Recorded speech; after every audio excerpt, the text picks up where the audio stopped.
Well, I can tell you it's been a very, very dangerous and extremely fast pursuit. They've been chasing that van right there. Now, It's exactly what he's doing. Are you Googling the laws right now? Henderson Police Department's SWAT team responded to the scene and set up a perimeter around the condominium. I travel in and out of time zones.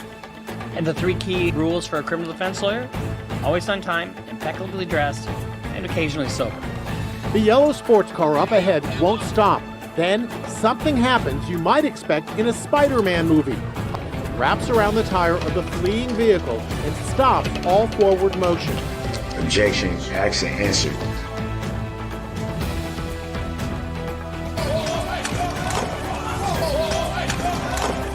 I mean, he leaps over the fucking bench. No, the thing is that's my property. You have no choice. Actually, I do, because I found friggin' Xanax bars on your driver's seat. If you want to explain something, explain those. Cops get very frustrated when you don't answer the questions. No. Right, step back forward.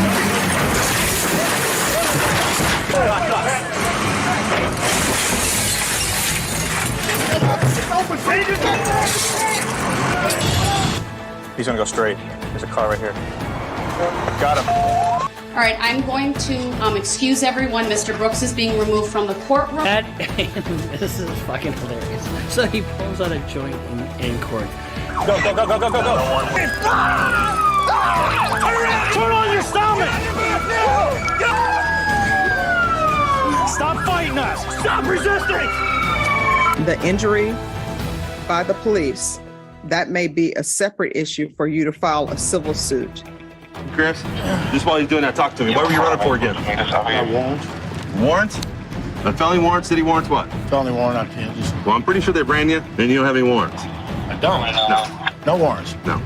So all that for nothing, right? No warrants, no nothing. Yeah. Police! A little farther, bro. A little more. Okay, go. Not finna sit here and let you fix the trial because you don't want to tell the truth to the jury. We're there, guys. Got eyes on. I want to suck. Yes, I think I would like to suck your dick. I don't think so. I prefer not to. I prefer not to, sir. See that? I love that. So do you wish to say anything? No, ma'am. All right, thank you.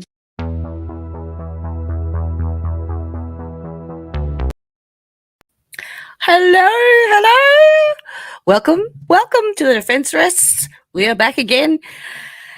And lordy me, have I been a busy little beaver. You're welcome, Bri. You're welcome. You don't need any luck, though. You've got this in the bag. Karen Reid,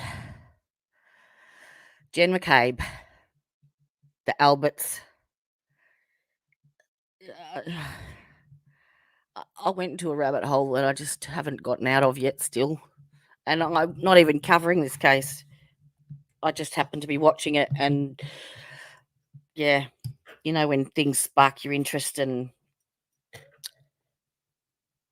it just happens, all right? So I was watching the trial, and I've heard tidbits, I've seen tidbits on the news and the media, and I've been watching it on Emily Baker, and I've been watching Lawyer You Know, and they've all decided, for whatever reason, to approach this trial as like a jury member without any additional information coming into it.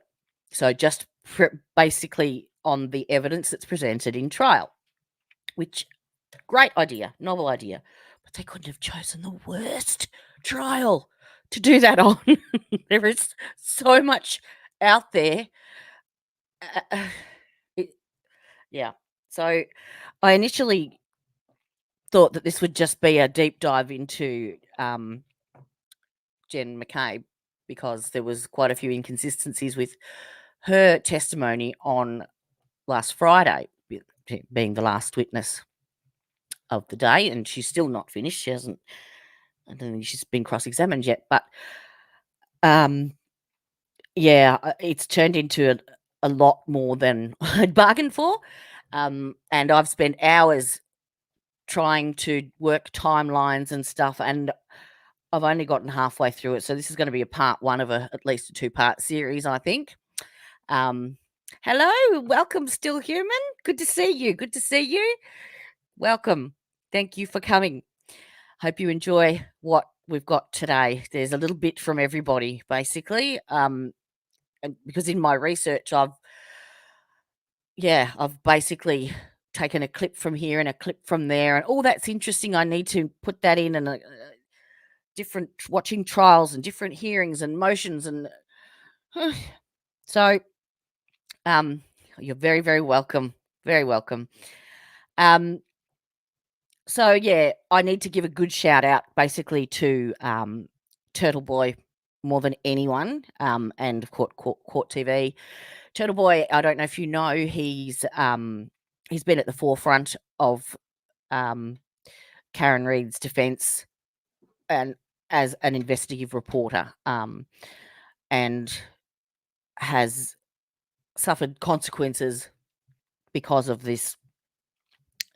And he is 2000% sure of her innocence.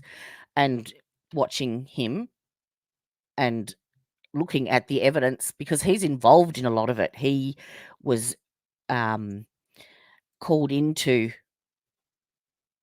and indicted as part of the grand jury. So he has access to the grand jury transcripts. We'll get into that. So he's intertwined in it. Now, I don't know if anyone remembers, but he was actually ejected from the courtroom during the trial, I think on day 8 or 9. I can't recall.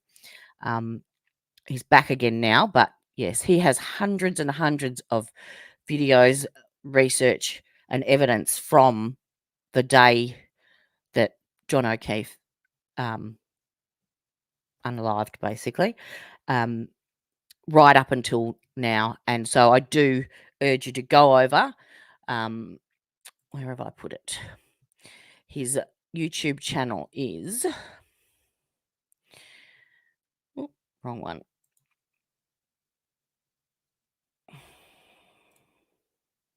There you go, TURTLEBOY Live. Okay.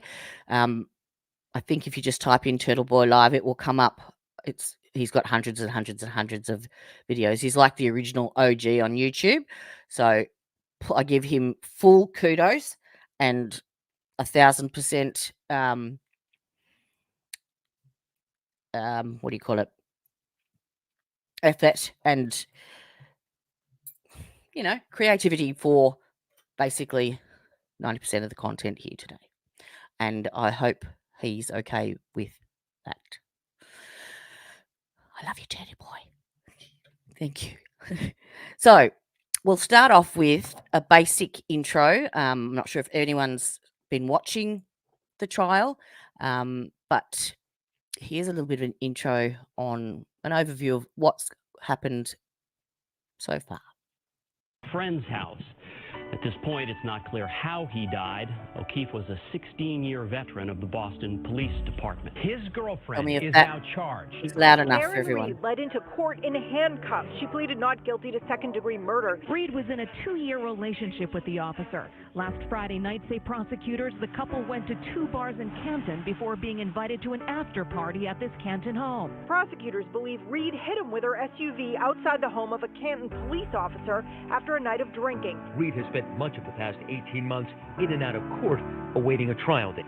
I am disappointed in the rush to judgment against my client. I have an innocent client. Period. The defense has an alternative story about what happened here. The defense seems to be indicating that this was a police cover-up. I believe the evidence shows that she didn't hit him. Somebody being hit by a car does not look like they had been punched out by Mike Tyson. One of the relatives who was inside the party Googled how long to die in cold, hours before O'Keefe's body was allegedly discovered. We know he went in that house.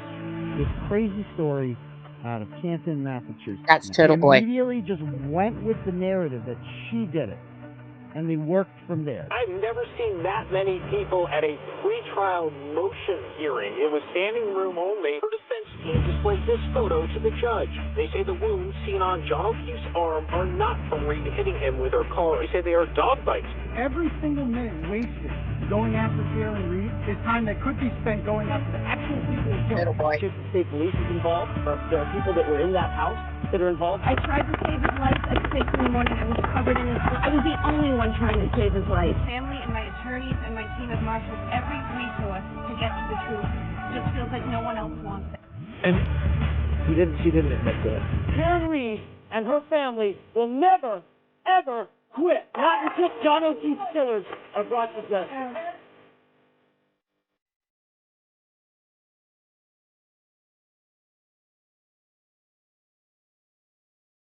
People stood out here in front of the courthouse for hours to make their point that they support her. Massive silence, and we will continue on our journey for justice for John O'Keefe and for Karen.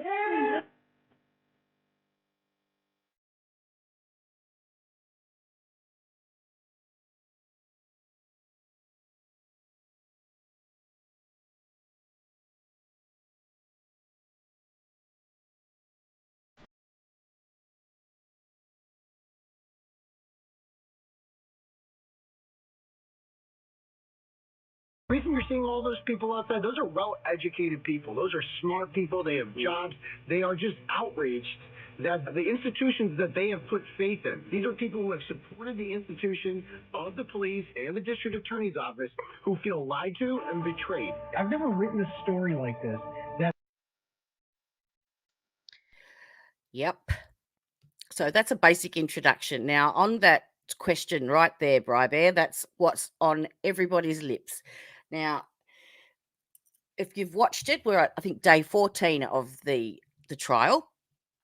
And I know that everyone is getting really, really frustrated with the questions that Lali is asking all the state witnesses, and the repetitive and seemingly unnecessarily detailed questions that he's asking them. But there is a reason for that. Now, it's primarily because the FBI have been doing an investigation into the death of John O'Keefe. And they actually had a federal grand jury. I've had 3 of them.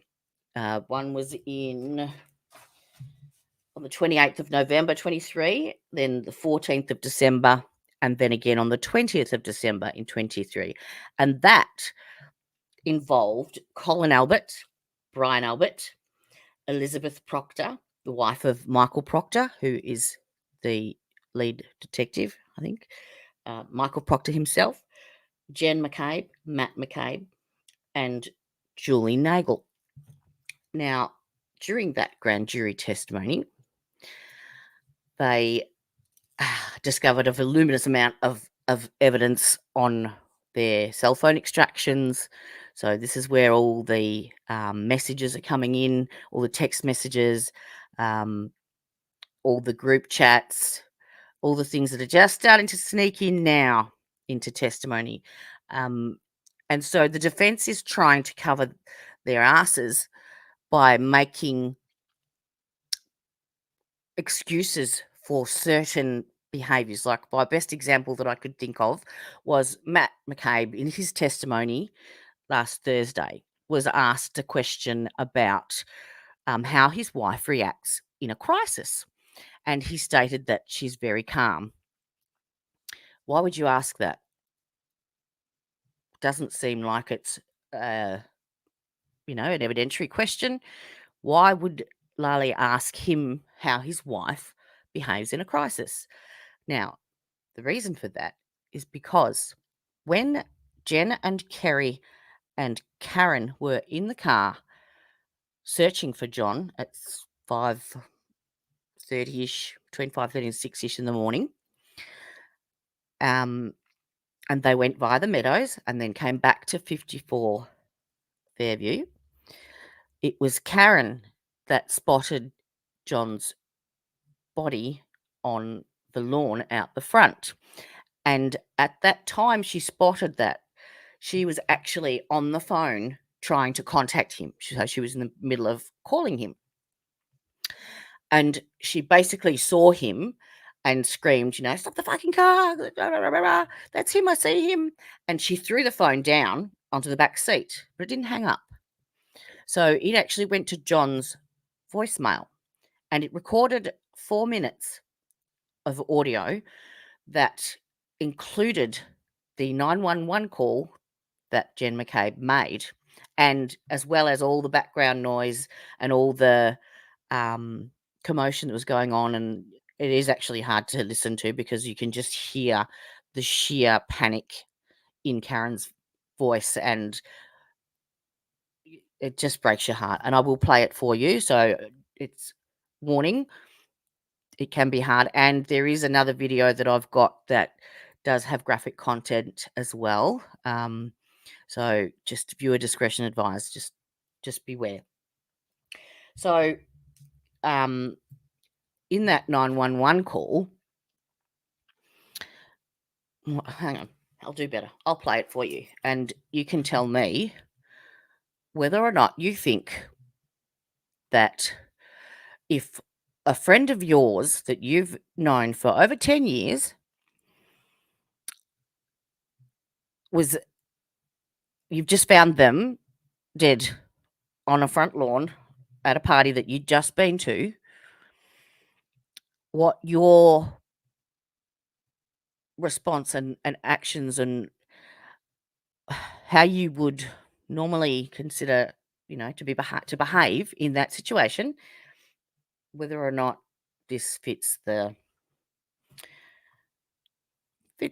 scene. Let's have a look. So this is the actual 4 minutes of the audio recording. So you can hear some background noise of the windscreen wipers. I'll turn the volume right up so that you can hear it. Maximum volume. Thank you. All right. Nope. Wrong one. There. Yes, I need someone to report 34 Bearden Road, Vietnam. There's a man. So that's Jen McCabe. Yes, I need to report a man in the snow at 54 Fairview Road. I'll play it again.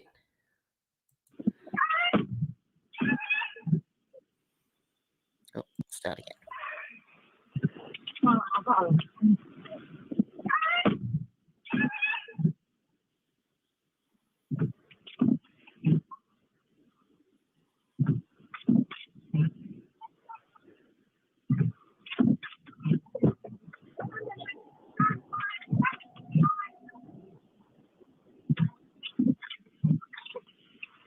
Yes, I need someone to 34 Bearden Road, Vietnam. There's a man passed out in the snow. There's a man passed out in the snow. Not a friend of mine is lying in the snow, not a police officer is lying in the snow. A man is lying in the snow.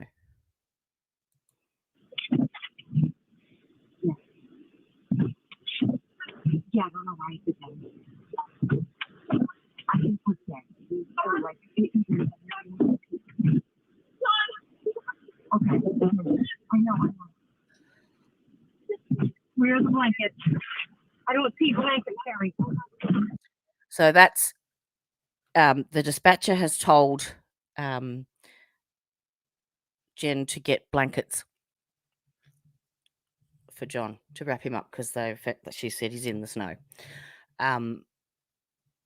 And that was, I think, Kerry asking for blankets. But did anybody go inside the Albert residence just there to get some blankets?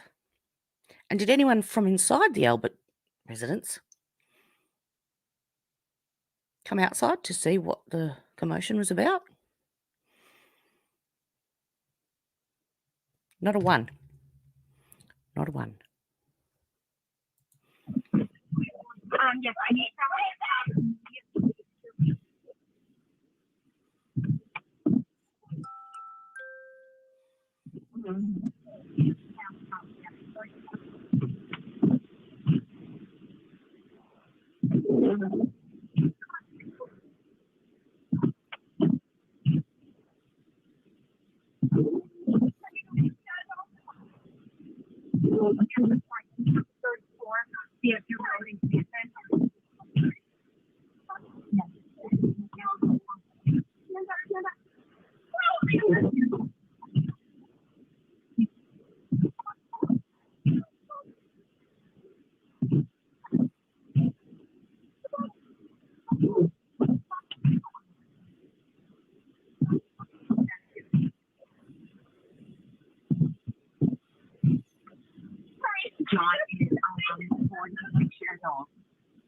She says his name is John. He's 46 years old. She knows his exact age.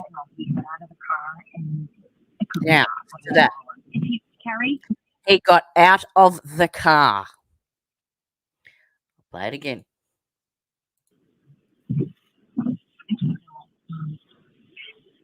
I don't know. He got out of the car and it could be an hour.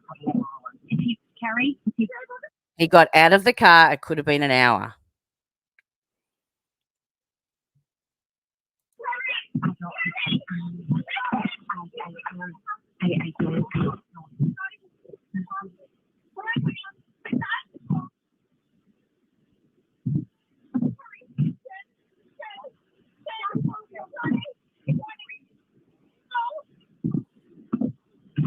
Yeah, poor Karen in the background.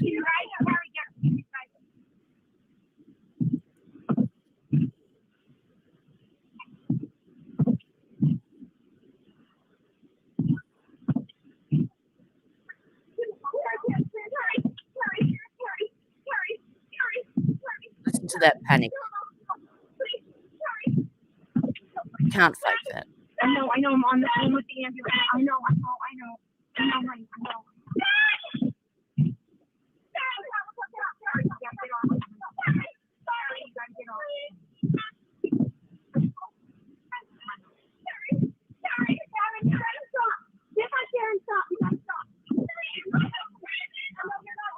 So now she's telling Karen to stop. She's not helping. Karen, stop. You're not helping.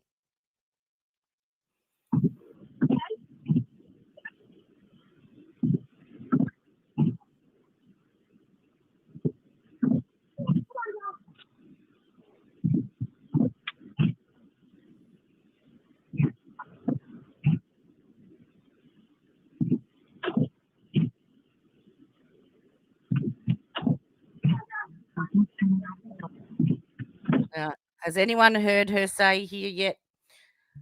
Did I do it? Was it me? Did I hit him? I didn't. My microphone's droopy. I hate a droopy mic.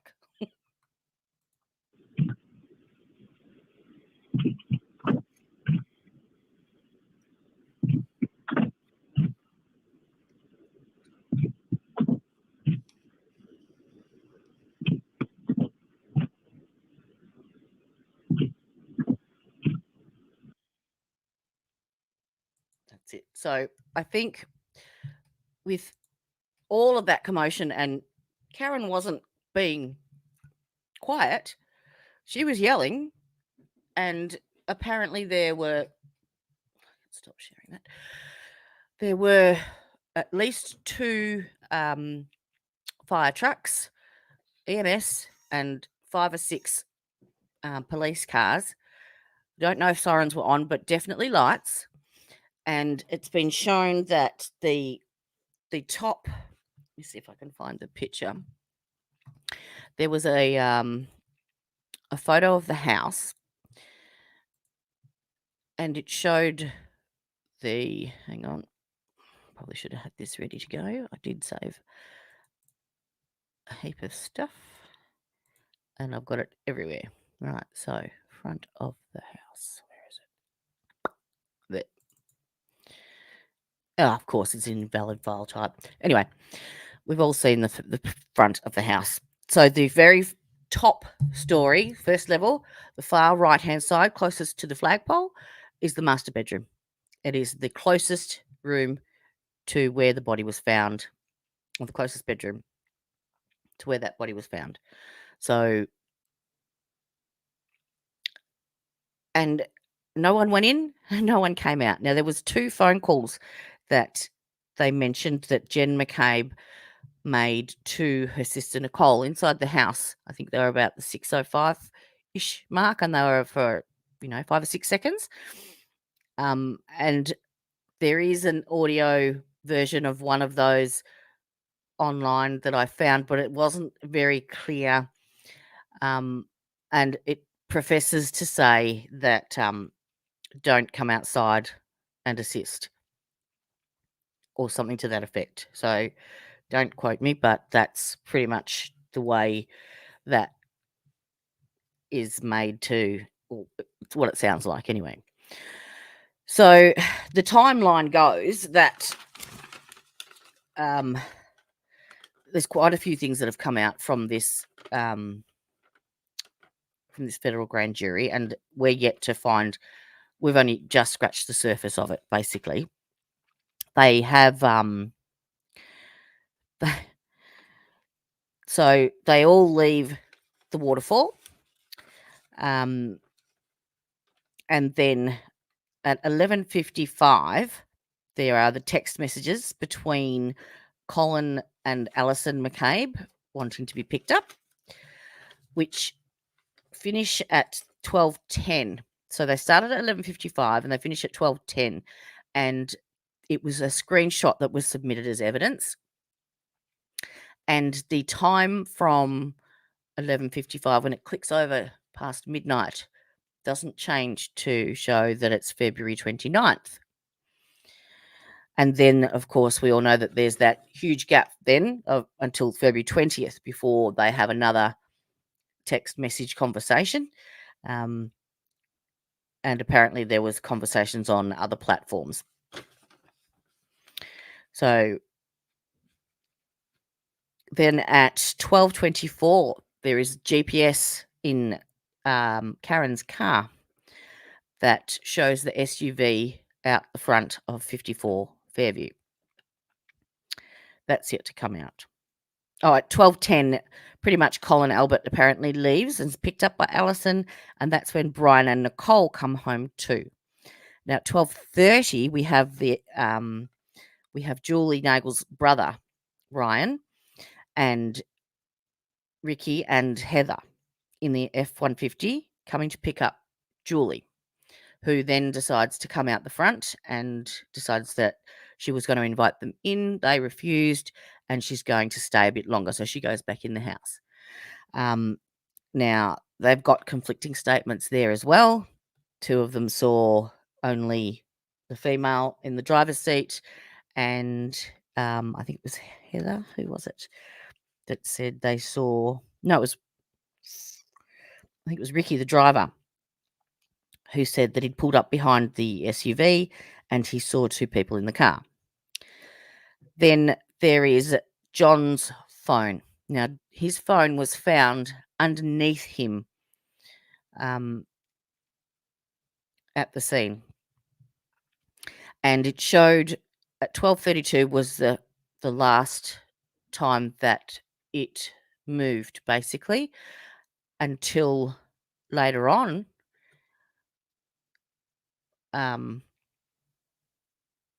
Earlier on in the morning, when he had already supposedly been deceased, showed his phone going up and down stairs. 1:30, we have Brian Higgins leaving. At 1:45, we have Jen and Matt McCabe leaving, and they drive Julie and Sarah home. And that's when Julie sees the black blob, but no one does anything about it. Between 1:45 and 2 a.m., Tristan Morris comes to pick his apparently high-maintenance girlfriend Caitlin up because she doesn't want to be caught in the blizzard. At 2:22, we have the Brian Albert and Brian Higgins butt dials. Not only did Brian Albert butt dial Brian Higgins, but Brian Higgins butt dialed him back as well. And Brian, if you've watched the testimony, Brian Albert says that he was it was during an intimate moment with his wife. And if you actually go on to Turtleboy Live's YouTube, he tries to reenact this on how you can butt dial. He put someone in as a contact in his mobile phone as Brian Higgins and tried to reenact how that could be possible. And he was very unsuccessful. He doesn't do it like live or anything. It's a demonstrate. It's demonstrative. Okay. It's hysterical though. Now at 2:27. Now this is part of Jen's phone extraction. Apparently, was the original Google search on how long it takes to die in the cold. That was subsequently deleted, and then it was re-Googled with the same spelling mistakes on the same phone at 6:47 that morning. So there's a lot of stuff. So basically what a lot of people, I don't think, believed that there was an FBI investigation.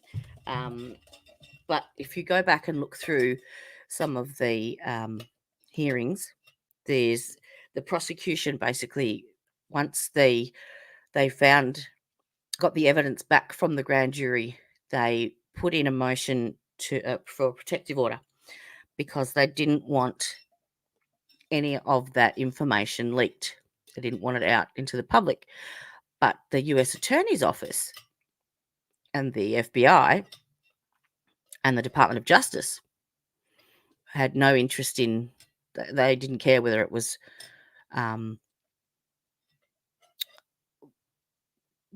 protected or not. They were more than happy for it to come out to the public. So what does that tell you? So there's a little clip here I've just put together about how Yannetti is arguing the third what is it? Third party. I wrote it somewhere. I think it's third party defense. Third party.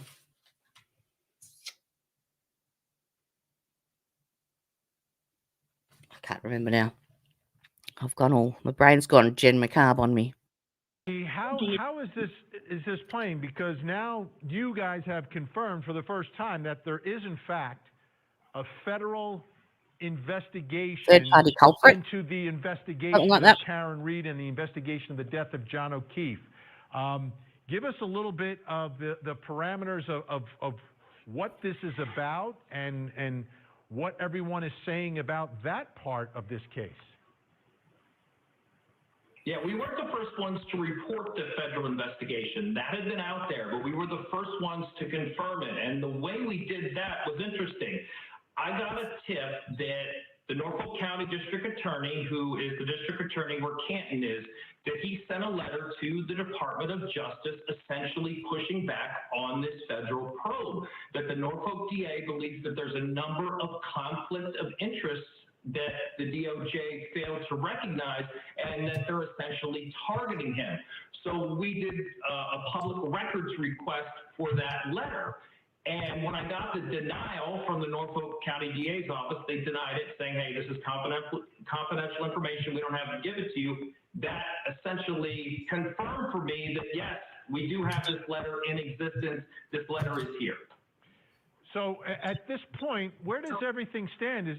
Do we have any idea whether or not people have been interviewed? Have people given depositions? Have people been put in front of a grand jury? What level of investigation is this federal probe at? Do we have any idea? We do. Federal probe. That sounds a bit nasty. Grand jury. We know subpoenas went out, and it's been going on for a long time. That subpoenas, at least one round of them, went out on April 10th.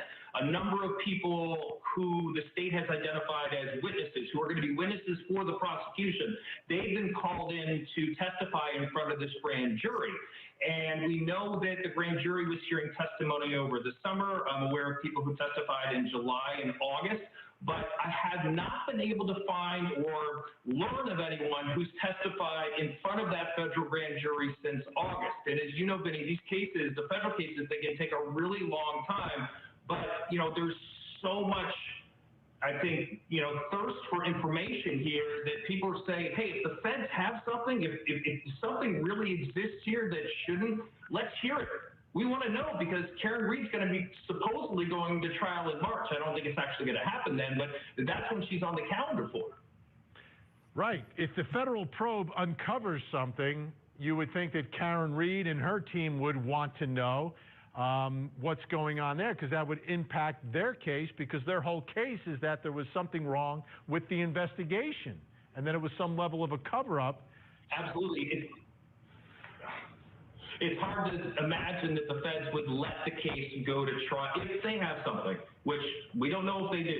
If they have something, that the feds would let the case go to trial and play out that way, and then, you know, bring a resolution after that. Or if there's indictments, drop indictments after that. It just seems that there is, the timing of this is super important, and I would wonder if the feds believe there is some pressure on them to wrap this up and reach a resolution.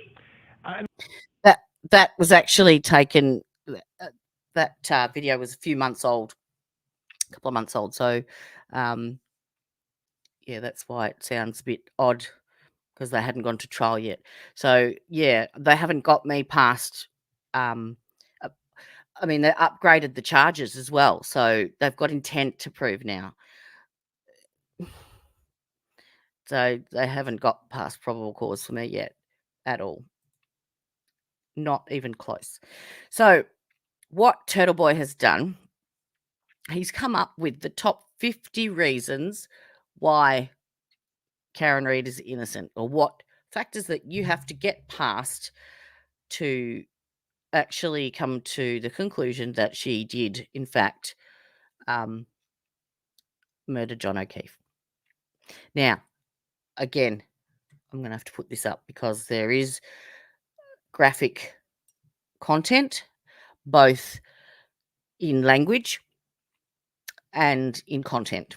Okay, so just be advised. There is a couple of autopsy photos and some spicy language.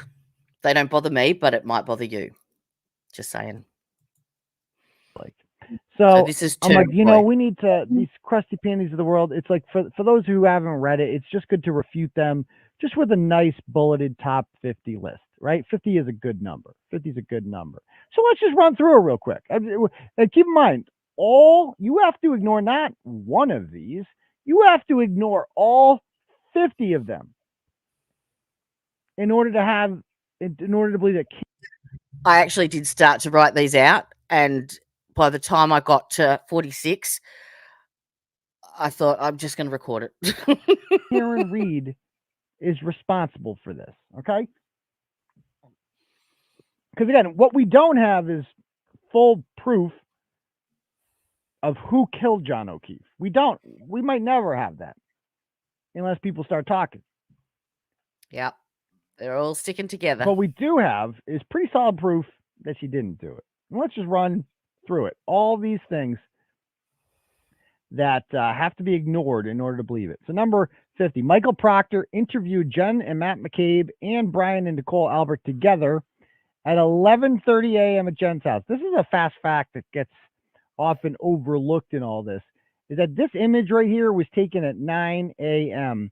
on the day John O'Keefe. Yeah, 9 a.m. Now, Jen McCabe has said that there was 6 inches of snow at 6 a.m., 3 hours before. And, yeah, the interview of the 4 of them together was done at Jen McCabe's house. Keefe was done. 3 hours earlier, his boss was found or his body, was found on that lawn. And that's Jen McCabe's car in the driveway. Mm-hmm. And there's not much snow there. Well, 2.5 hours later at 11:30, Michael Proctor interviewed Jen and Matt McCabe and Brian Albert, but he didn't interview them here. Why wouldn't he interview them here? Because there was just a murder there. and they all know that, so they can't be in there. So they need to get out of there. So he gives them time. What are they doing in there? They're getting their story straight. Of course they are. And then they're going across town, and they're going to have an interview over there, the friends and family meeting. And they go over there for the friends and family meeting, and feel free to comment and let me know what you think, if you agree or if you disagree, or if you've got any opinions, please leave them in chat. Happy to hear them. Michael Proctor just doesn't, record anything and just interviews them, and they get time to get their story straight. And it's basically just, he knows them all, has been friends with all of them, and I'm sure it was pretty informal. So that's one thing you'd have to ignore. Second thing, that there was no interviews conducted by Michael Proctor at on video or at a police station. Not one. Not Karen Reed, not Jen McCabe, not Brian Albert. All of these reports were interviews. Not a single one of them is recorded. So everything you're reading about what witnesses said is the testimony of Michael Proctor, who we know is a liar and an unethical, corrupt cop. So you can't trust anything that he says. Remember the 3-point turn. How do we know Karen Reed did a 3-point turn? She denies it. Jen McCabe and Matt McCabe deny it. Well, because Michael Proctor said that she said it. That's literally all it is. So there's that. Number 48. No one besides Karen Reed was ever considered or treated as a suspect, despite the fact that she has no criminal record, no history of violence, and is a well-respected member of the community. Those things matter during murder investigations. Your criminal background matters. And she has no criminal background. And she was the only one who was ever considered it, despite the condition of his body, despite a serious lack of evidence, despite no taillights being found at the scene, nothing. She was the only one who was ever treated as a suspect in this. They picked their target early on, and they worked backwards from there. 47.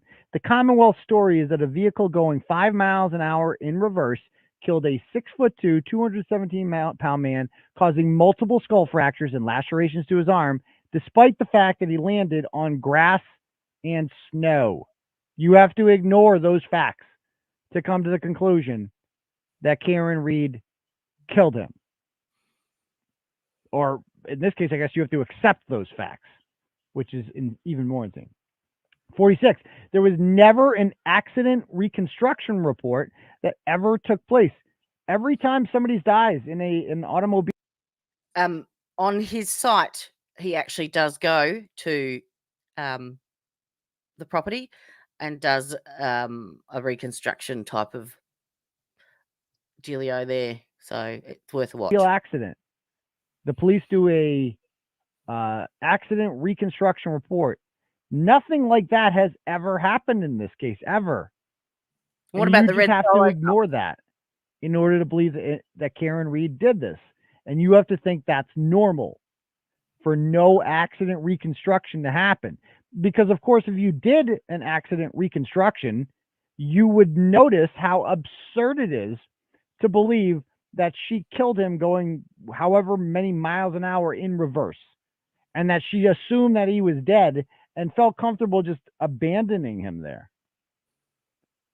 So there's that. 45. John O'Keefe's body had to have been struck with enough force to have flown 12 feet in the air, because he landed 12 feet from the curb. 12 feet from the curb. Except that Karen Reed did it. Number 44. You have to ignore the fact that the Commonwealth has not even attempted to come up with the theory for how John O'Keefe died. Like, that's a big one. They never pointed They have never attempted to explain how he died or how he got lacerations on his arm. They've. If you actually have watched Melanie Little, her YouTube channel, she has a dog behavioral specialist on who explains how dog bites look and how they're created and why they're not just pure puncture wounds. And he actually has a demonstration of, he's got, the arm that they use to train police dogs and what the actual laceration looks like when a dog has bitten human flesh. It's very interesting. Like every murder case has a theory. The prosecution has no theory. You just have to accept. Listen to this. The damages to the right rear corner panel of the defendant's vehicle. Embedded within the bumper to that vehicle is pieces of cocktail glass. The victim, Mr. O'Keefe, is last observed on surveillance video, external surveillance video from the waterfall establishment that he left just prior to going to 34 Fairview, with a cocktail glass in his right hand. Same arm that's injured, same type of glass that is then recovered from the bumper of the defendant. The cocktail glass, of course, all these lacerations. This is the first I've heard of the Commonwealth's new position after, 15, 16 months, that somehow John O'Keefe was stabbed or cut up with a broken cocktail glass, which would produce these injuries. That makes absolutely no sense. It just doesn't pass the system. These are not from a cocktail glass. Who did that to him? Is there a new theory that Karen Reed got out of the car, broke a cocktail glass, then wielded an edge of that cocktail glass and cut up John's arm? Then John stood there while she jumps in the car, slams into reverse, then hits him with the car. Yeah, with her tail light in the back of the head. It's like, is that what happened? I don't know, because they haven't said a theory yet. They haven't explained it yet. They're just like, well, look at him. He's dead, and she did that. So just ignore all this logic and thought, and just ignore it. Okay, No, number 43, you have to ignore the fact that no one interviewed the man who plowed 34 Fairview road that night to see if the body was lying in the snow. You have to ignore that because a plow came through there multiple times during that night. And somehow, we don't know who that person is. They were never interviewed because they would have seen a body lying there. They would have at least been asked, did you see a body, sir? But they didn't. And of course, they haven't even pursued this. You just have to ignore that. That would be like one of the first people you talk to. It's a town worker, and you just have to ignore it. Okay? Be Number easy 42, to find. you have to ignore that the Commonwealth is withholding several pieces of evidence, including DNA from John's body that exculpates Karen Reed, which they have been ordered by the court several times to give to the defense. You have to ignore that and assume that it's... They exculpates 20 times real fast without stopping. Exculpates. Normal for for the prosecution to ignore a court order to hand over discovery to the defense. You have to ignore that. Yeah, so there's that. Maybe. There is no evidence of snowplow clearing that street. Except there is, my dude, because Darren, just know this, sir. I know shit that you don't know. And there's some shit I might know that sources tell me that I am not able to report yet. So just know that. There's some shit that I know that you don't know. So we'll get to that later. Anyway, back to this. Number 41. If Karen Reed killed John O'Keefe, you have to ignore the fact that she knew that the angry voicemail she left him, in which she said, I hate you, John, that would be used against her as evidence. You just have to ignore that. That they want us to believe that this woman killed him, and is like, you know what I'm going to do? I'm going to make myself look more guilty by leaving an angry voicemail. No, you know what a killer does? They leave like a message that's like, I love you so much, John. I would never do anything bad to you. Yeah. So you just have to ignore that. So that's 41. Number 40, you have to ignore the fact that every single person who claims that Karen Reed said, I hit him, is directly related to the Albert or McCabe families, because that is the strongest piece of evidence that they like to bring forward, right? That Carl Dugald mentioned when he was confronting her outside the courthouse. Why'd you say you did it? And She Alan didn't. Jackson had to interrupt and say, she never said that. Mm-mm. And who's saying that she said that? Is there any audio of her saying that? Any body cam footage of her saying that? Anything? Have we heard the 911 call? Have we heard the voicemail? Are there any voicemails left on John O'Keefe's phone from that morning, from the scene? I don't know. Maybe there is. Maybe we'll hear it someday. And maybe there will be information on there that you haven't heard yet that will blow your fucking mind. Let's just put it that way. Do I sound confident that Karen Reed didn't do this? Just understand, that's for a reason.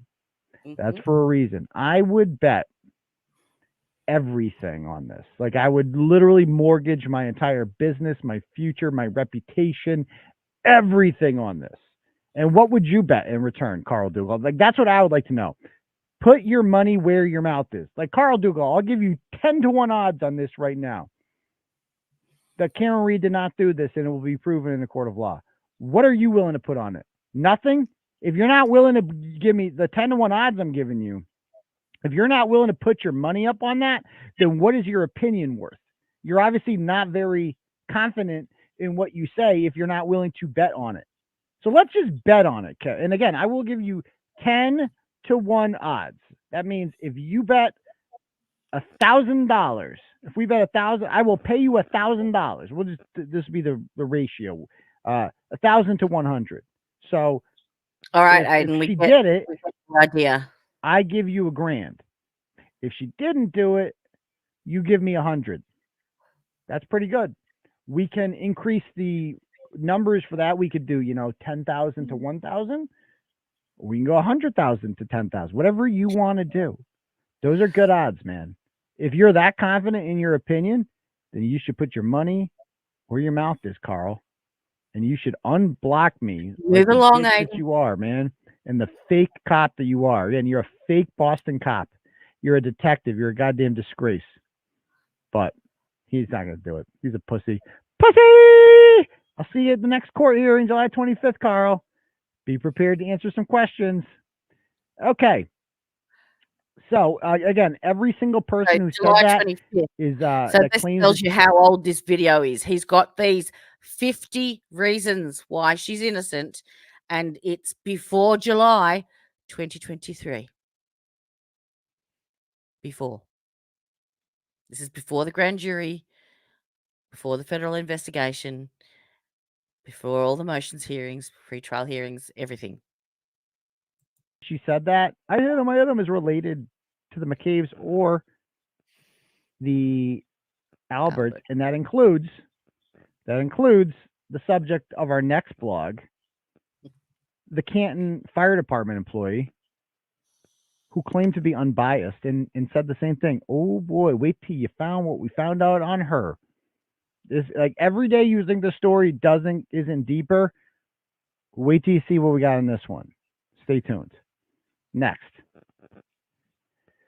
39. You have to ignore that no one saw or heard a man being hit with such tremendous force that it knocked him to the ground, nor did anyone hear him calling for help. No one. A house full of people. Yep. Not a single person heard that thud, boom, of a man being hit with such force or the screeching of a tire, right? Of her getting away, of her backing into him, of him screaming out in agony. Ryan Nagel was right there. He missed it all. Nobody, you just have to ignore that. You have to pretend like you don't know that information in order to believe that Karen Reed did this. Number 38, you have to ignore that John O'Keefe's body had no bruising, no cuts, no broken bones on his abdomen, legs, midsection, or left arm, despite the fact that his midsection, his hips, his stomach, that area of his body, his thighs, that would have been the part hit by Karen Reed's bumper if he was standing up. But instead, he's unscathed there. The only damages to this man's body are the skull fractures to his head, the eyes popping out, the laceration in the back of his head, and the 7 or 8 parallel cuts on his arm. You just have to ignore that. You have to ignore all that to believe that Karen Reed did this. 37, you have to ignore that Jen McCabe claims to have not seen a 217-pound body laying in plain view, illuminated by snow and obstructed by nothing at 6:03 a.m. while riding in the front seat of a car, specifically looking for a body. It's not like one of those things where you're just out looking, checking your phone and shit. You're out there looking for a body. That's what you're doing at that time. It'd be the first thing you see is this freaking gigantic, clump of humanity lying on a front lawn, the same front lawn of the house where you left. And apparently Karen was saying in the car, did I hit him? Right? That's what Jen said. Wouldn't that be the first thing you looked if you thought that Karen hit him? Right where she left him? You told the police that you saw her at that spot, but yet Karen was the only one who saw that. We went and we recreated the scene. That's what it looks like. That's what they would have seen, except it would have been more illuminated with the 1 or 2 inches of snow. So there's that. You just have to ignore that. You have to ignore that. You have to ignore number 36, that Jen McCabe, Matt McCabe, Julie Nagel, Sarah Levinson, Colin Albert, whoever drove Colin Albert home, Brian Higgins, Brian Albert Jr., and whoever else was inside 34 Fairview Road and left that night, somehow did not see John O'Keefe's body on the front lawn, despite less than 2 inches of snow falling. You have to ignore that not a single one of those people saw the body there. Oh, but it's a conspiracy, Turtle Boy. How could they all? Surely, if one of them saw the body, someone's going to say something. Well, maybe the body wasn't there yet. Yeah, you're onto something. You're so close. You're so close to getting it. What's the next step there? What's the next step? Next, you have to ignore that a pool owned by Tim Albert at the home where all the Alberts gather was filled in for no apparent reason 1 week after the Alberts were named in court for the first time as potential suspects by Karen Reed's defense attorneys. And you have to think that that's normal. You just have to ignore that and not think that's strange at all. Number 34, you have to ignore that Jen McCabe Googled how long to die in cold at 2:27 a.m., despite telling police that she believed John O'Keefe had gone home with Karen Reed and had never been inside there. You just have to ignore that. Pretend you didn't hear that. No, I didn't. I don't know anything about a Google. No. And you ask these people, the Carl Dugals of the world, about the Google, and what do they have to say? They say nothing. You know what they say? You know what the prosecution has said? Is that, she was on another browser for Ozone basketball. Well, guess what else I found out today about that? Yep. As an emailer points out, let me read this to you. This is good stuff here. I love record. Oops. Bugger. This is when she gets up and she says her excuse for being on the phone at 2:27 in the morning was that she was looking up the scores of her daughter's basketball team. That's what he's talking about. And I've lost the exact place where I've lost the spot. Bugger. That means if you bet $1,000, screaming out in agony, Ryan Nick, his stomach, that area of at 6:03. So close. You're so close to getting it. What's the next step there? What's the next step? Next, you have to ignore that a pool of the world about to Google, and what do they have to say? They say nothing. You know what they say? You know what the prosecution has said? Is that, oh, well, she was on another browser for Ozone basketball. Well, guess what else I found out today about that? As an emailer points out, let me read this to you. This is good stuff here. I love Turtle Writers. Ozone basketball. They go, have you actually checked out the Ozone basketball website? And the answer is no, I have not. Right. I've never checked out the Ozone basketball website. And they go on to say, because remember, they said that she was checking scores on there at 2:27 in the morning. So she could not have Googled it because you can't have more than one browser open at the same time. That's what they want us to believe. But as ridiculous as that sounds, what's even more ridiculous is the fact that the Ozone website does not have scores or schedules on the site. And I went and verified that. They don't. There's no scores or schedules on the Ozone basketball website. Additionally, Ozone basketball does not have winter AAU. They only have fall and... So not only does her daughter's basketball site not have any scores to look for, but they don't have a season in the winter. So her daughter wasn't even playing. Spring, because in winter, the owner coaches a high school team. So they don't have Ozone games in January. Therefore, there would be no score to check for Jen McCabe about her kids. And it's just like, I didn't even pursue that angle. Like, their fucking alibi doesn't even check out. They didn't even research it. Can you tell he's passionate? And you just have to ignore that. You have to ignore it to believe that Karen Reed killed John O'Keefe. You just have to ignore that. So there's that. Number 33. You have to Google that Jen McCabe Googled how long to die in cold again at 6:24 with the exact same spelling mistake, HOS, at 6 that she did at 2:27, the exact same one. And that she also Googled it at 6:23 spelled differently, wasn't happy with the way that came up, and so Googled it the wrong way, a different way. You have to believe that that's normal. Okay. Sure thing.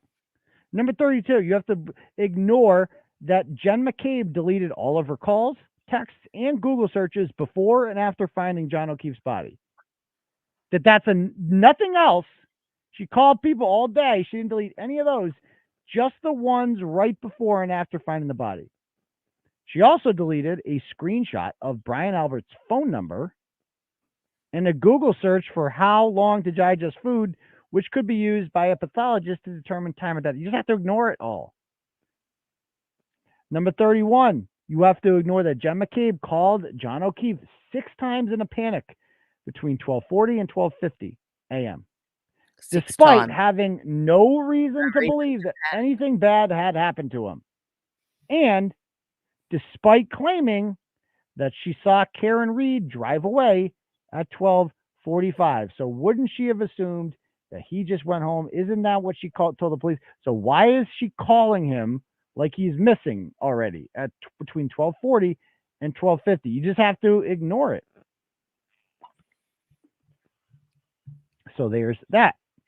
Next, you have to ignore that the Commonwealth claims that Jen McCabe never Googled how long to die in cold at 2:27 a.m., but then filed a motion to cancel an evidentiary hearing where Adam Lally could have cross-examined forensic expert Richard Green, who claimed that she made and then deleted that search, as well as the other incriminating calls and text messages. You just have to ignore that. I mean, that's wild. The Commonwealth is stating, no, those Google searches that your expert pointed out, those aren't real. And instead of proving it by cross-examining him, we're just going to cancel the hearing altogether. And there's nothing shady about that. You just have to ignore it. That's a normal thing to do. Reminds me, like, remember in My Cousin Vinny, another reference to this. What happened in that? Like, who saved the day in that movie? Mona Lisa Vito did, right? Marissa Tomei. And she got up there and she explained her expertise as a mechanic to the prosecutor. The prosecutor wanted to, how do they say it? Voir dire, whatever you want to say. Question her to see what she knew about it. If that was Adam Lally, what would he have done? He'd be like, I'm just canceling this. We're not doing this at all. What? You can't speak, expert. No. So she just doesn't get to talk. Top dead center. Yeah. The defense is wrong. The defense is wrong. I love that movie. Okay. Next. Cause attraction. 29. Trooper Nick. You have to ignore the Trooper Nicholas Guarino's extraction report intentionally left out all of Jen McCabe's incriminating Google searches that directly inculpates her. You just have to ignore that. That the information that they gave the defense was missing all of this shit. And you have to think that's normal. Okay. You have to ignore that the Commonwealth's only explanation for her 227 Google search was that it never happened because she was on Ozone Basketball, which we now know, checking scores, which we now know couldn't happen because they don't have scores on there. Number 27, you have to ignore that Colin Albert called Tom Beatty's daughter, Erin, at 12:33 a.m. to ask for a ride home. You just have to ignore that. That right around the time when his phone stops moving, boom, calls Erin Beatty. And you have to think that's normal. Okay. You have to ignore number 26 that Jen McCabe called Tom Beatty 3 times between 5:30 a.m. and 6 a.m. despite having no reason to call him, since Beatty was not at 34 Fairview Road and would have no idea about John O'Keefe's whereabouts. You just have to ignore that and think that's normal. No red flags there. Okay. You have to ignore the fact that Karen, the only evidence tying Karen Reed to the crime scene are pieces of taillight found by the search team 12 hours after discovering O'Keefe's body. But then you have to ignore that there is Ring camera footage showing her. So she, this is what the video, here it is, Vinny. So she's pulling out in the black SUV. And that's the victim's SUV parked. So doesn't record anything and just, oh shit, I've done it again. So that video is from John O'Keefe's house when they pull up to check to see if he's home, and she backs into his car and breaks her tail light. Now to find my spot again. When his phone stops moving, boom, calls Erin Beatty. And you have to think how's that for a guess? That's normal. Okay. You have to ignore so all these records are coming out. All these have not come out yet. This is part of the defense's, I would assume, and part of all the phone extractions from the federal grand jury. Jen McCabe called Tom Beatty 3 times between 5:30 a.m. and 6 a.m. despite having no reason to call him, since Beatty was not at 34 Fairview Road and would have no idea about John O'Keefe's whereabouts. You just have to ignore that and think that's normal. No red flags there. Okay. Yeah, so watch you this have video. to ignore the fact that Karen, the only evidence tying Karen Reed to the crime scene are pieces of taillight found by the search team 12 hours after 12 discovering O'Keefe's body. So no one found any at the time of the body discovery. 12 hours later, they were found. But then you have to ignore that there is Ring camera footage showing her. So she, this is what the video, here it is, Vinny. So she's pulling out in the black SUV. And that's the victim's SUV parked. And the defense says that she makes contact, hits the victim's SUV right there, damaging that back right passenger side tail light. And they also claim you can see, the victim's SUV move, indicating that there was a collision. And then as she pulls away, they say that you can tell. No, part of her tail light's missing. There it is. There's a bulb missing there. So that you just have to pretend like you didn't see that video. I didn't see nothing. It is what it is. Ignore it, because that's what Adam Lowley's doing. Just ignoring that. Number 24, you have to ignore that the Canton police reported finding no taillight evidence at the scene of the crime at 6 a.m. You just have to ignore that. Pretend it never happened. Then you have to ignore number 23, that 12 hours later, state police under the direction of Michael Proctor found more taillight fragments on top of, riddle me this one, Batman. Wait till we get to the pictures of this one. The pieces of taillight are not found under the snow. They're found on top of the snow, which is now accumulated over a foot in the 12 hours since then. How the hell does a piece of taillight end up on top of the snow? What? And a shoe. Somehow the Canton Police Department missed a shoe and a hat. They missed it all. None of that was out there, remarkably, but the CERT team found it after a foot of snow had fallen. Very impressive. You have to ignore number 22, that Michael Proctor never disclosed that he was a close family friend of the Albert and McCabe families. 88, you have to ignore that 88 Lally lied in court when he said that this image of Proctor with McCabe's daughters was not actually a picture of their daughters. Like, this is what they would have you believe, that this image right here, those are Jen McCabe's kids. The two kids in the back are Jen McCabe's kids. Adam Lally said, no, the girl in the foreground is not her kid. Okay, we know that's not her kid. The two girls in the back are, their names are Olivia, and I forget the other one's name. It doesn't matter. McCabe. We know that because there's pictures of them all over Jen McCabe's page. And they're on Twitter, like they're all over the place. Those are her kids. It's undeniable. But you just have to ignore the fact that the Commonwealth is saying that he never met them. He's never met the McCabes. He doesn't know them. Number 21, you have to ignore the fact that Alarm.com footage from Karen Reed's parents' house at 4:12 shows Proctor lied when he said the car was towed at 5:30 p.m., which gave him 1 hour and 18 minutes of being unaccounted for with the car. You then have to ignore that taillight fragments were found on top of over a foot of snow at 34 Fairview Road at 5:45.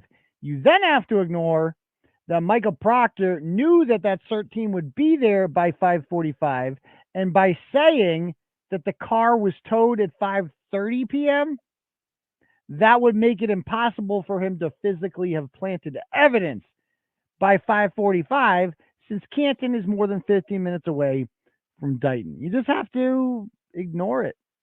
Just ignore it. Number 20, you then have to ignore that Dighton police records show that Proctor called for a tow for Karen Reed's parents' house at 2:30 p.m., despite having not seen the broken taillight and despite claiming that he didn't get there until 4:30. You just have to ignore it. He's got all evidence to You support then have it. to ignore that Michael Proctor misspelled the names of 5 witnesses wrong, all of whom were in 34 Fairview Road that night, including the homeowner's daughter, a nurse, the daughter of the town administrator, and Brian Albert Jr.'s girlfriend. That all of them had their names spelled wrong in the report. And you have to think that's normal. That's normal. Number 18, you have to ignore that despite being material witnesses who drove past and were just feet away from John O'Keefe's body, like when they left at 2:30, they would have been going south on Fairview, and his body would have been sitting 12 feet away from them. And you would have to ignore the fact that all 4 people in that car didn't see him, and that the 2 people in the back, Sarah Levinson and Have a good day, Bri.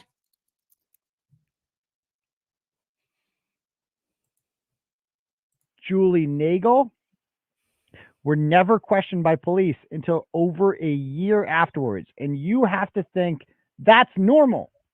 That's normal. You have to ignore that in order to believe that Karen Reed did this. Number 17, you have to ignore that this loser, Police Chief Ken Berkowitz, found taillight fragments from a moving vehicle a week after the incident at 34 Fairview Road.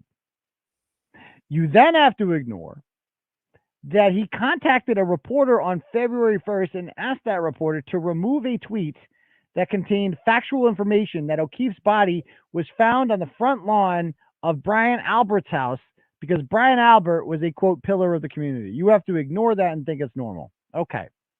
Number 16, you have to ignore that despite a night of drinking, that Jen McCabe's Apple Health data shows her moving around the house until 4:53 a.m. until she got a call from Karen Reed. You think that's normal? You have to ignore number 15, that Ryan Nagel told police that Karen Reed was alone in her car after he arrived at 34 Fairview Road just seconds before she got there and dropped John O'Keefe off. You have to ignore that his testimony said that she was sitting in her car with the interior light on so he could fully see it, and her hands were at 10 and 2, and that John O'Keefe was not in the car, was not on the ground around the car. Where was he? And you just have to ignore that testimony in order to believe that Karen Reed did this. You have to ignore number 14, that both Jen and Matt McCabe claim that they saw Karen drive south on Fairview Road, which means that she never did a 3-point turn. Just ignore it. Number, let's see. What is somebody asking me? Hold on one sec.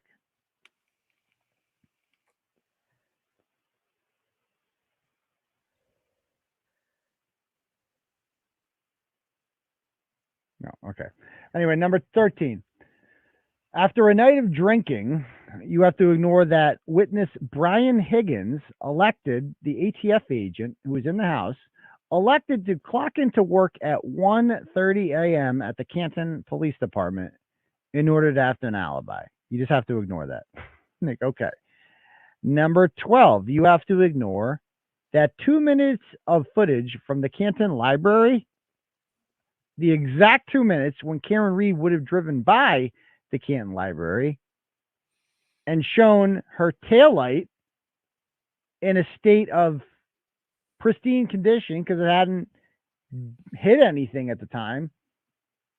You would just have to ignore the fact that 2 minutes, those 2 minutes are missing, and that the prosecution has no explanation for where they are. And you have to think that's normal in order to think that Karen Reed did this. Number 11, you have to ignore that Jen McCabe claims that she saw Karen Reed leaving at 12:45, which could easily be disproven with camera footage from not only the Canton Library, but from hundreds of homes Who doesn't that have she a would ring have camera? passed on her way home, as well as the Canton MBTA station. You have to ignore that the police made no attempt to get any footage from any of those homes, but they did attempt to get footage from homes on Cedar Crest and Dedham Street, which is the way she would have gone had she done a 3-point turn. You just have to ignore it, folks. You have to ignore it. Number 10, you have to ignore that the ring camera footage from John O'Keefe's home that would have shown Karen Reed's taillight condition after arriving back home is also mysteriously missing, and that the only party requesting the Ring camera footage is the defense. You just have to ignore that and think that's normal. Number 9, you have to ignore that John O'Keefe's brother described his body as looking like he went 5 rounds of Mike Tyson, while also ignoring the fact that Brian Albert is a known fighter who recently assaulted BPD. Could you imagine having to ID your brother in that condition, and yet he sits in court with them like they're his besties? Officer Eddie Hernandez at a Christmas party. This is Brian Albert. Sergeant Albert cut his teeth as a Marine in Operation Desert Storm. He views his work back in Boston as equally important, and he knows it's just as dangerous.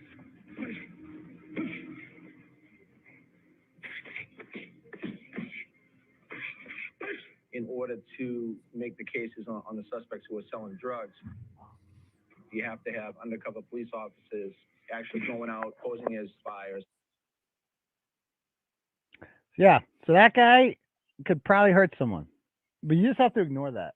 That he looked like Mike Tyson beat him up, and this trained boxer did that. Okay, number 8, you have to ignore that Colin Albert didn't like John O'Keefe and has a long and documented history of threatening to beat up and or kill people on social media, and that he had scars on his knuckles 4 weeks later on images that he posted on Visco. You're a bitch, bro. Fuck you. Yeah, fuck you, you pussy. Yeah. Clean cold, boy. You be knocked out. KO. Bang, bang. Bang, bang. Bang, bang. Yeah, you just have to ignore that. Nothing suspicious about that kid at all. Number 7, you have to ignore that Brian Albert, a trained first responder, never came outside after Jen McCabe called his wife at 6:07 and 6:08, alerting them that a dead Boston cop was found on his front lawn. That he just didn't find that interesting enough to come outside. That he did not see all of the blue lights and hear all the commotion on his front lawn. Did not even think about going outside. That did not cross his mind. He just bunkered down in his house. Nor did Jen McCabe go inside to get blankets or anything. Nothing. If anybody else out there had a house. dead body on their front lawn, you would not have that option. Let me guarantee you that. You would be considered a suspect immediately. And he just didn't go out. You also have to ignore that McCabe deleted those phone calls and has no explanation for why she did that. Number 6, you have to ignore that despite the fact that a body was found on the property of 34 Fairview Road, the house was never searched. Where's and the crime scene area tape? where O'Keefe's body was discovered by that flagpole was never sectioned off or treated as a crime scene. As a matter of fact, randoms were just kind of walking through the neighborhood, gawking at it during the middle of the day. Again, this is around 9 a.m. There's no one's there. No one's there. There's no tape, nothing. Body was literally found right there. They'll be back to do a search, and I don't see any cops there. What could be contaminated? Think of how easy it would have been to come out and do the Shawshank Redemption thing, right? Sprinkle through your pants. A little tail light here, a little tail light there, maybe a shoe here. Toss it around. Oh, where'd that come from? Number 5, you have to ignore that John O'Keefe's phone moved up and down flights of stairs inside, according to a forensic expert who does this for a living, inside 34 Fairview Road from 12:21 to 12:24, despite testimony from the Alberts and McCabe's, they never stepped foot in that house. Again, the Commonwealth claims that they have an expert who will refute this. But they then filed a motion to cancel the evidentiary hearing where that expert could make her case to the court and explain why the other expert was wrong. They canceled the goddamn hearing. You just ignore that. That's normal. Check it all out Number for yourself. 4, you have to ignore all that out after there. being named as a suspect by Karen Reed's attorneys, Brian Albert not only sold his family home that had been in the family for multiple generations, but also got rid of their 6-year-old family German Shepherd, and then had his basement floor replaced. You just have to ignore that. Number 3, you have to ignore that John O'Keefe's phone was discovered underneath his body, not in his pocket, underneath his body, indicating that it had been planted there, and that the phone stopped moving at 12:31 a.m. after ascending and descending stairs minutes earlier, and then began moving again after police found his body. You just have to ignore that. Ignore it. Number 2, you have to ignore that he had a lateral gash. Like, look at that gash on the back of his head. Oh, no, stop showing autopsy photos. Nope, probably going to show it many times more now. Oh, no, but it's shocking. What about his family sees that? Oh, good, I hope they see it. I hope they do see it. Because when they see this, they'll know that Karen Reed couldn't do this because they're not retarded. I got another message today from a nice lady who asked me to stop saying retarded. I can't do it. And I'm not going to stop saying cunt either. It's just a word I use. Sorry. You'll be okay. But again, this, you have to believe that Karen, this do that. laceration to the back of the head, which looks to be in the shape of something linear, right? Like that's not a stab mark. That looks like somebody took something blunt and flat, like, I don't know, a weightlifting weight, something like that, and hit him in the back of the head, causing the skull fracture and causing his eyes to pop out. But you have to ignore that and believe that somebody going 5 miles an hour in reverse could cause that damage. And then the body fell on snow and snowy grass, and somehow snowy grass caused this. Snowy grass caused that. And he was hit with such force and such speed, but not a single person heard the thud, despite the fact that cuckface Matt McCabe, who sits in windows at parties and watches traffic, didn't see any of this. Just didn't see it. Okay. And you have to believe that that's not a defensive wound. And that is road rash. That is, what is that? You have to believe that that's blunt force trauma that did that. Okay. And that the medical examiner, you just have to ignore the fact that the medical examiner was told before doing the exam that he got hit by a car. You have to ignore that.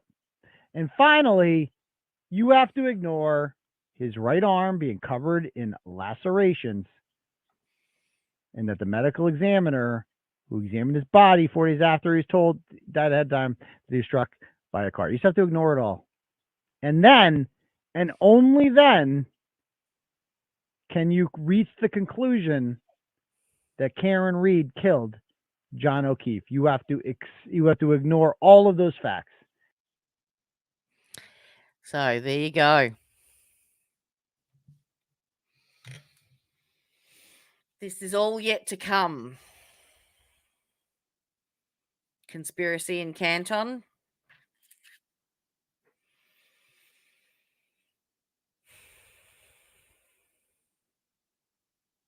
Yeah.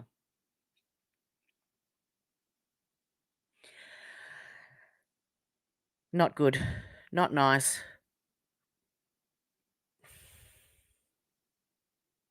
Feel for Karen.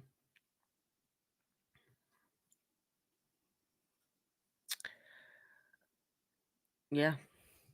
There's also talking about the lacerations again on John's arms. If you go on to Melanie Little's YouTube channel, she has a dog expert who trains dogs and teaches police dogs how to bite. I can take that warning down now.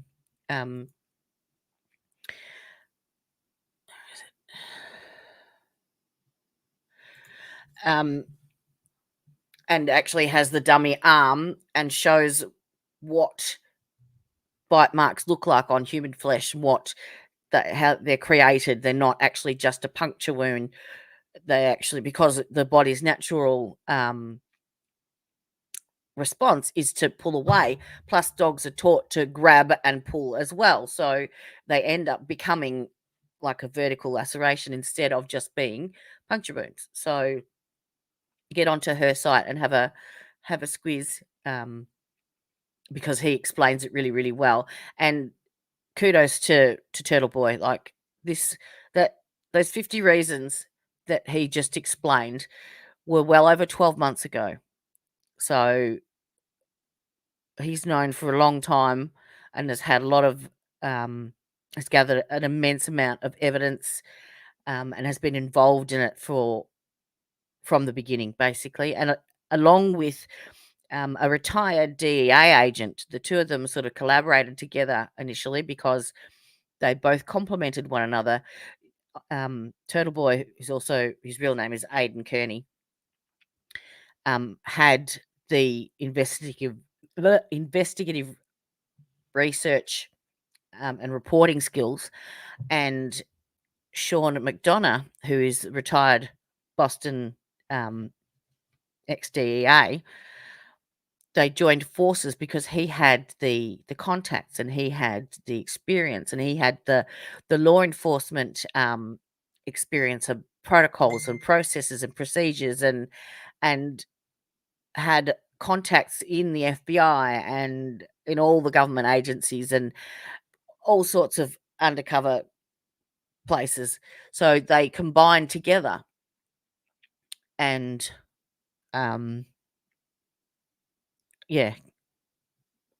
gathered all of this information that is still yet to come. We will find out. It will come to light, and hopefully justice will prevail. I don't know why it hasn't been acquitted already. They have actually, the defense have actually put in a motion for, where is it? The disqualification of the DA's office, and multiple other motions and stuff. So yes, absolutely. I agree, Laurie. I agree. Yep. So kudos to Turtleboy. So go over to his YouTube channel, Turtleboy Live, and do like and subscribe to his channel, as well as Sean McDonough. I've left their details in the description box below, so that you can go on. He's got hundreds and hundreds of videos that you can watch and educate yourselves, make your own minds up. You don't have to listen to what I have. Just it is what it is. Evidence doesn't lie. It's as simple as that, really. And he has all of the evidence to back it all up. So, all right. Thank you again for watching. I will try and finish off this timeline tomorrow. I'm 3/4 of the way through it, but I wanted to put it down as what was presented in testimony alongside what is evidentiary and have it as a comparison. So it'll be an ongoing process. So I may have part 2 tomorrow night, but there also is another trial that I'm looking to start tomorrow as well, which is it's an awful, horrible trial. It's Aliana Alvarez, who was a 9-year-old girl that was found in a tote bag in a storage locker. And her parents, Cheyenne Porter and Jose Alvarez, are on trial for her unaliving. So, one way or the other, I will be on tomorrow night at some point, and hopefully you all have a fantastic day, fantastic afternoon, fantastic evening, fantastic night. It's Monday the 20th here. It is now 10:37 p.m. in Melbourne. So it is good night from me. And where's my outro? Come on, Jodie, you can do this. You can do better than this. Where is it? I shall bid you all adieu.